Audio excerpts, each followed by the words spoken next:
Russia. Dave DeCamp wrote this up at antiwar.com.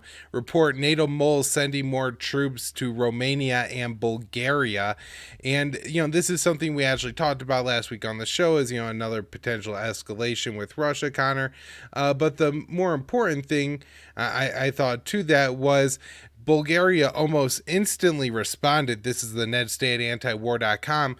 Dave DeCamp saying Bulgaria says we don't need the soldiers. They have enough, I guess, or they don't feel that that's going to help in any way in reducing tensions with Russia. And so this I think is really important, Connor, that you actually have like NATO member states and not NATO member states like France or something like that, but we're talking about Romania here, a country that's very close to Russia, and they're not even concerned about this. So that's pretty important.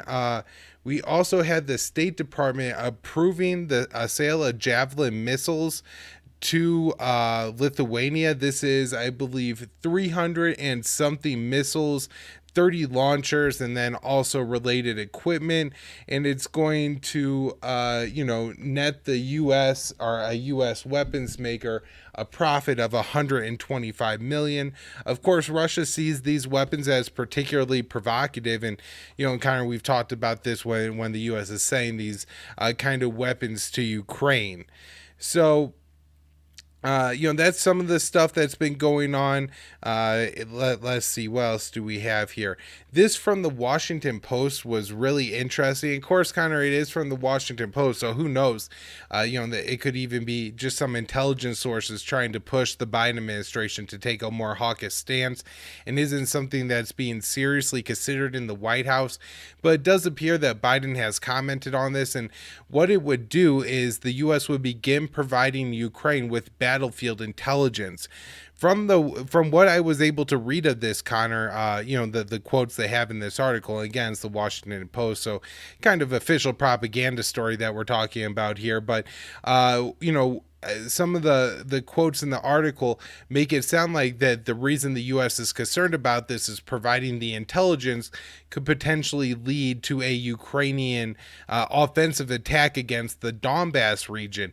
And so I believe this isn't necessarily like the U.S. would begin providing Ukraine with this intelligence should Russia invade whatever, the U.S. considers that meeting, but rather the U.S. would begin providing this intelligence to Ukraine immediately. So this seemed to be, at least to me, Connor, as a potentially, kind of provocative action and something that could heighten tensions with Russia if the U.S. is actually considering it, which, may not be seen. Apparently, Biden is one of the officials that is particularly skeptical of this move. We also had this interesting story coming out of Ukraine. The former president of Ukraine, Petro Poroshenko, according to a Ukrainian lawmaker, not actually the Ukrainian what would it be, the equivalent of the Department of Justice, I think it's the Prosecutor General. It actually hasn't come out officially from the Prosecutor General, and this was 6 days ago, so kind of interesting to note that almost a week has gone by without an official statement from a Ukrainian prosecutor. But there's Ukrainian lawmakers alleging that the prosecutor's office is ready to move on Poroshenko for treason and supporting the separatists in the Donbas region. They reported that he was actually in Poland working on some kind of deal to support the Donbas region, which is interesting that he would be in Poland for that, and that if he was doing that in Poland, I would assume he would be extradited to Ukraine pretty quickly, because I from my understanding, Poland's pretty hawkish on Russia and has been warning about the Russian military buildup. It doesn't seem like they would necessarily be interested in supporting the separatists. So this is interesting, and I think there's a lot of question marks around this story. I don't want to say anything definitive, but if Ukraine does move against Poroshenko, that probably would be something that would heighten tensions quite a bit in Ukraine. Now, Connor, we then got a Christmas present from Vladimir Putin, and maybe the best sign we've gotten in a few months coming out of this region. We had Idris Ali, he is the Pentagon reporter for Reuters, reporting that more than 10,000 Russian troops have been returning to their permanent bases after month-long drills near Ukraine. And so, over the past month, we've gotten numbers varying all over the place, 175,000 all the way down to about 70,000. And if you actually look at maps and everything like that, where some of these troops were deployed, some of them were far closer to Belarus than to Ukraine. And so I had real questions, Connor, as to maybe how many troops there actually were on the, what they call the Ukrainian border. But this does seem to be an effort by Vladimir Putin to de-escalate the situation in Ukraine, which to me is, a great thing and something that I was really happy to see being done. Connor, I don't know if you have anything up until this point. I could continue forward, but I'll let you jump in if you have a comment. No, I was just going to say that, well, I was wondering as far as the story with Poroshenko, because I was just reading that piece from Responsible Statecraft. It's an excerpt from Andrew Coburn's new book, and he was talking about how, Zelensky was elected on a peace platform, and that Poroshenko had been trying to seek power. I mean, to return to his previous post as president. He's much more hawkish. So Zelensky was trying to cover his right flank. And I'm wondering, it's a pretty corrupt country. It seems unlikely that Poroshenko would have been, like you said, going to Poland of all places to, to aid the separatists in the east of the country. I'm wondering if that's if there's some sort of corruption involved in that. If there's, I'm not exactly sure, but it would be interesting to see because, Zelensky has been particularly hawkish and aggressive with Russia as a way to stay in power, because that's, obviously in a way to sort of combat, like I said, to cover his right flank from Poroshenko. So, I mean, we're seeing kind of things like you're saying about how where it seems like there's this sort of move to de-escalate tensions in the region, with, of course, Bulgaria saying they don't need added troops right now from NATO. And like we're seeing now with the Russians pulling 10,000 troops away from the border. And that's the other question I was wondering, because there's of course those bases like what is it? Is the spot that where it's much closer to Belarus you're referring to? That it's called like Helena or something like that. I forget what the exact name of the base is. Yeah, I'm not exactly sure, but yeah, it's like kind of between Belarus and Moscow. It's not necessarily like in the direction from Moscow towards Ukraine. And, Right. Belarus and Ukraine both border Russia, so obviously if it's kind of in the direction Belarus, it might kind of also be in the direction of Ukraine. But just importantly, it's not exactly clear how many troops are there. Also Yeah. interesting, Connor.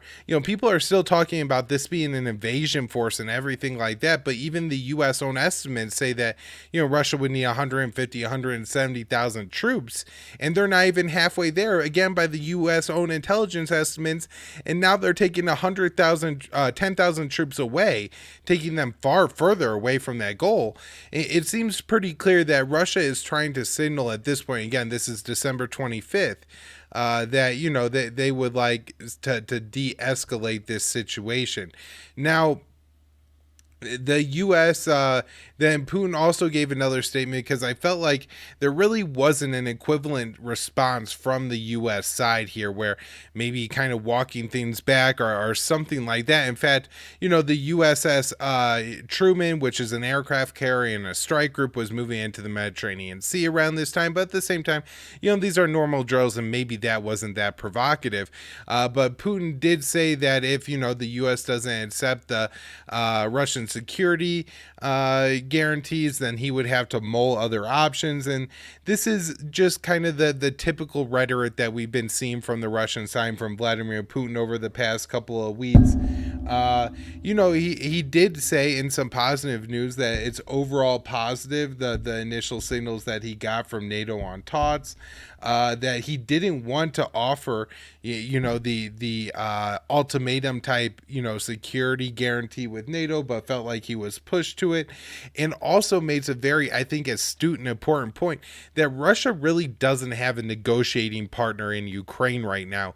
Zelensky is as hawkish as can be on the Russia issue, and as you point out, it seems to mostly be for domestic purposes. And so if the US being the world empire and Ukraine being the corrupt puppet state, I think Putin has rightfully recognized that if something's going to get done in Ukraine, if Zelensky's going to be reined in, it's going to have to be by a swift talking to from the United States.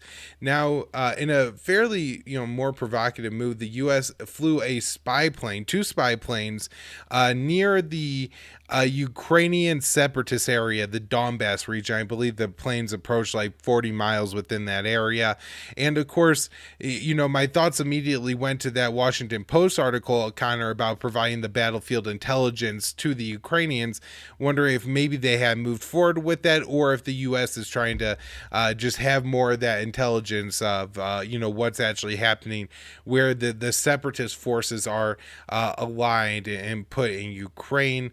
Russia accused the U.S., and I think this is a fairly accurate accusation and a point that both me and you, I'm sure, have made plenty of times, Connor, and that is the U.S. has taken several actions that have lowered the threshold for use of nuclear weapons. You could look at several things like dissolving the anti-ballistic missile treaty, the INF treaty, the Open Skies treaty. During the Trump administration, they were talking about carrying out a live test of a nuclear weapon, or even more recently deploying the low yield nuclear weapon. So this from Russia made sense, and is, I think, a fair criticism of the U.S. Maybe the most important news, though, Connor, and the one thing that makes me hesitant to kind of agree with the people who are saying that, hey, the signals that we've gotten from the United States and Russia, particularly Putin, over the past couple of weeks really suggest that we're moving on from this crisis and we could take a deep breath and don't need to worry. The U.S. is actually going to keep the USS Truman and the strike group, which includes 5 other warships, in the Mediterranean Sea because of tensions with Ukraine. And it's just one of these absurd things, Connor, where you have Russia taking steps to de-escalate the situation, and the Biden administration, rather than maybe trying to at the very least show some reciprocity there and meeting Putin halfway on that issue, doing the complete opposite here and actually putting more forces into the region. Now, I was wondering if because again, like we're talking about Zelensky, and also Ray McGovern was talking about Putin covering his right flank again, because I think he was speaking to a group of top military officials. This is in Ray McGovern's latest piece at antiwar.com. I think it's called "Did You Hear There's No Invasion of Ukraine Coming?" or something like that. And he starts off by talking about Russia pulling the 10,000 troops back. And he says that he's talking about how during the talk with the previous talk with Biden on the 7th, that it sounds like he was saying that our security proposals were they followed Biden suggesting, presumably during the talks with Putin, that they could appoint representatives to discuss particularly I think Ray said the missile deployments in places like Romania and Poland and potentially Ukraine, which is obviously a huge concern and one of the main sticking points of these security proposals that followed. So I think, and it sounded like when he was speaking to these, I don't know if they were generals or what all their ranks were, but it sounded like he had to kind of qualify all that by going, I know the Americans don't stick to these agreements and that legal guarantees apparently don't mean much to them. Whenever they decide to on a whim, they'll walk out. But, we have to at least try and secure this very, follow this through and see what we can accomplish here. And I'll just note that it's possible that Biden is doing the same, that the administration is doing the same thing. I think that Ray's point is that now the influence of China and the also the increasing awareness of their alliance, Moscow and Beijing's alliance, which Xi Jinping recently said it exceeds an alliance, even though they don't have an official military alliance. That's not really their style. That it is. I think Ray said that it was like as if Xi Jinping was in the room during the talks, even though he wasn't physically there. His the presence of China is, it's omnipresent. Like they and when you just to clarify, when you said realize, you're the Biden administration is starting to realize that the old, kind of idea that Russia and China have bigger problems with each other than they did with the U.S. and that the U.S. really didn't have to worry about pairing those two countries up against the United States. And that when I started doing this show in 2017, most experts, even the anti-war experts, thought that was the case. I talked about it on the show probably up through like 2019, maybe into 2020, but now realizing what's happened, particularly between Russia and China, it's pretty clear that the U.S. has pushed everything to such a degree in Hong Kong and Xinjiang, even on the Tibet issue, on the Taiwan issue, the South China Sea issue, and then of course Ukraine and NATO expansion and all of that. They've pushed it to the issue that for Russia and China, the intra issues between those two countries are minimal compared to the issues and the threats that they perceive that they have, and I think somewhat correctly so, from the United States. That's why I think the piece in the Post, the flying the spy planes, was like 40 miles away from the Donbas. Those things are connected. I don't think if they were going to launch this intelligence partnership that it would be impractical to do that, because it would be such a provocation, like even beyond what we've seen, to just constantly be flying spy planes around Ukraine, above Ukrainian territory constantly. But at the same time, it's a way of being aggressive while also pulling back. So you pull back a little bit, agree to have these talks. They don't immediately throw their hands up and go, this is ridiculous, we're not entertaining any of these requests. And there's things in there Putin's asking about getting back in the INF treaty. And frankly, if all this talk about, like what we're saying, it's ambiguous about how many troops do they really have at the border. Can we, because you can't see any of that stuff. And the Americans have lied about things like this in the past, like when they said Iraq was preparing to invade Saudi Arabia, before, after, during the build up to the Gulf War in 91, and all that turned out to be a bunch of lies. So, but I'll just say that, they're headed into Geneva, and I'm waiting for the military industrial complex or the intelligence agencies acting on their behalf to bring up, Havana syndrome, which has come up before among diplomats in Geneva, American diplomats. And, there's going to be things that, if they're sincere at all, the Biden administration, about having real legitimate diplomacy with Putin, they're going to have to prepare for all kinds of contingencies like that. So, putting out that piece and flying the planes, these little things where they have to show that they're still really tough and can sell weapons, I suppose. I mean, I'm trying to, if you look at, that's probably the best case scenario, but I mean, who knows, honestly. Yeah. Well, and a little bit more good news, Connor. We had last week, Russia confirmed that talks between Russia and the United States would start on January 10th. And that date was chosen because the Russian holiday season runs through January 9th, which is a little bit frustrating that we're going to wait 2 weeks because people are on holiday. But I guess I would imagine that there has to be like some kind of diplomatic communication going on between these two sides anyways, and they're really not sitting on their hands all this time. But we also have Biden announced just today, as we're recording, that's November 29th, that he will speak with Biden tomorrow. That's December 30th. And that will be the day that this show is released. And so, there's probably going to be some reporting on that phone call, maybe minor tomorrow, but I would guess over the weekend we'll get more details of what was discussed and how it's going to, impact what's happening going forward.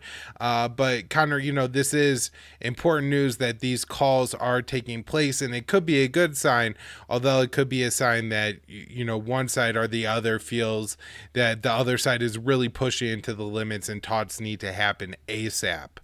We had today Again, December 29th, Secretary of State Antony Blinken having a call with the president of Ukraine, Zelensky, and reiterating full U.S. support for Ukraine.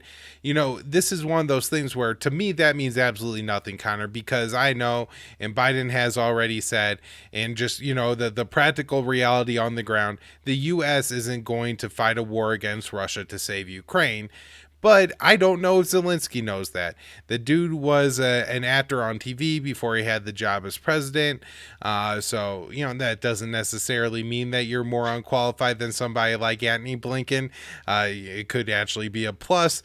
But it does also mean that you may not know what's going on. And, you know, if you're receiving, you know, mixed messages from the United States, including Blinken, saying that, yeah, you got U.S. support, that, you know, could maybe cause Zelensky to make a real miscalculation. Last story that's just about Russia here, Connor. And Putin is planning and announced while meeting with the Belarusian president Lukashenko that the U.S. that Russia, would host war games with Belarus sometime in February or March. You know, Russia and Belarus host war games somewhat frequently. This isn't a surprise, but the U.S. media really makes a big deal out of it. Last April, in fact, the war games included like 200,000 soldiers, and you know, this was made out to be like a precursor to an invasion force or something like that. Funny how that gets all that context gets left out, that, you know, just, you know, 9-10 months ago that we were all warning about this massive Russian military invasion force of 200,000, and now we're warning about a Russian invasion force of maybe 100,000, and you know, they don't bring up that other one because it would really throw a lot of cold water on you know, what's happening in Eastern Europe right now, and made things not seem so tense. So that's are they moving? Are the Americans moving in that the military equipment that they're putting on the border with Ukraine? Is that going to be? I mean, oh yeah, that was just announced today too, and I don't have that article loaded up here yet. But thanks for bringing that up, Connor. I think it's $20 million aid package that's going to Ukraine for what the U.S. is calling border security, surveillance equipment, drones, and personal protective equipment. I'm not sure if that means like body armor or surgical masks. Could really go either way and anywhere in between of those two. But that's another important note, that as you know, this is going on, the U.S. is continuing to, you know, further escalate the situation by providing more military equipment to Ukraine. And you know, they're doing it under the guise of combating immigration, but that's a pretty weak excuse, especially in the Biden administration, which is, you know, ran on you're a racist if you don't, you know, support people being able to go where they want to go. And now we're going to give the Ukrainian military millions of dollars worth of weapons and other equipment to, you know, arrest and probably brutalize some migrants, you know, trying to get from the hellhole the U.S. created in Iraq, Syria, and Yemen into the Eurozone somewhere. We should point out, they're also, just before we move on, I was going to say that there's also a meeting coming up with the Russians and NATO in Brussels on the 12th.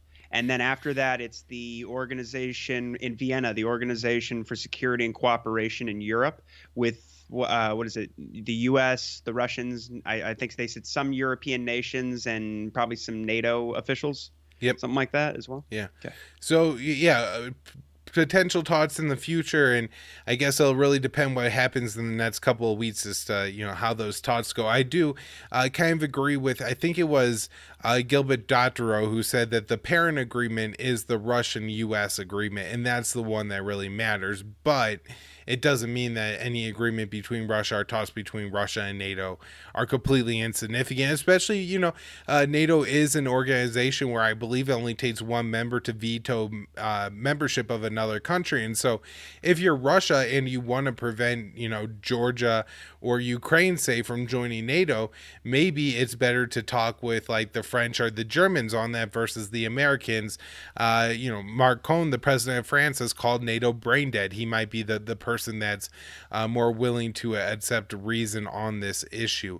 So yeah, that's kind of where we are between the U.S. and Russia. This has been quite a months long saga now of really hyped up U.S. media reporting on what's going on there. I think we've had a far more nuanced and reasoned take on our show here, Connor, and how we've covered it, though. The last thing I want to mention before I move on and talk about China, though, is that the U.S. has funded in 2019, Congress funded what was supposed to be the Foreign Malign Influence Center. And at the time, I actually talked about it on Foreign Policy Focus, and this thing scared the hell out of me. Well, maybe a little bit of good news. The center's not close to opening up, Connor. This is kind of inexplicable for as much as, the intelligence community is concerned about all this different kind of, threats coming from foreign influence and everything like that. The only thing that I could think of is either A, government incompetence, which, I never like to dismiss as probably the most likely, or B, that there is a lot of foreign influence in the United States election, but it's not coming from China, Russia, or Iran. It's coming from Israel, Saudi Arabia, the UAE, and our NATO, allies. NATO has a lot of influence over what happens in Washington. We always talk about, the Israel lobby. Well, there is a NATO lobby too. Hell, Kenya hires lobbyists, and so there's a lot of foreign influence in the United States. There's a lot of money that's made by former government officials, right? Let's say you're, Connor, you go and work in the Biden State Department, right? Now you have contacts in the State Department. And so if somebody's trying to get some Pfizer vaccines, right, and you're Zambia or something like that, well, you could either go to Pfizer and get in the back of the line, after Israel gets their 5th booster jab and everything like that, your people will finally be able to get some. Or you could go to the U.S., find a lobbyist, and, in this case, will be Connor, and say, hey, Connor, we really need these vaccines. Can you go talk to your friends in the State Department about that? And you'll say, absolutely. You'll make $200,000, and the Biden administration, of course, will use taxpayer money to buy the vaccines. And so everything, that's the way a lot of this works. And I just wonder if maybe they're not setting up this center because, it's all a racket, and maybe a little bit of it would be exposed, but government incompetence is a possibility too. I was going to say, I know, especially that I think it's becoming more clear, especially when you see how they're trying to turn Taiwan almost into a situation like Israel, where they get this guaranteed, by law, major multi-billion-dollar military aid packages every year. I know Taiwan funds a lot of these think tanks. I believe, I want to say the Hudson Institute and certainly Center for a New American Security. And not to mention, Randall Schreiber's Project 2049 Institute. So, and there's, the bipartisan support. These people, the politicians themselves, I don't know how ideological they all are, but there's a lot of money moving around. And if you wanted to investigate foreign malign influence, I'd start looking at who's funding all the different DC foreign policy think tanks, especially.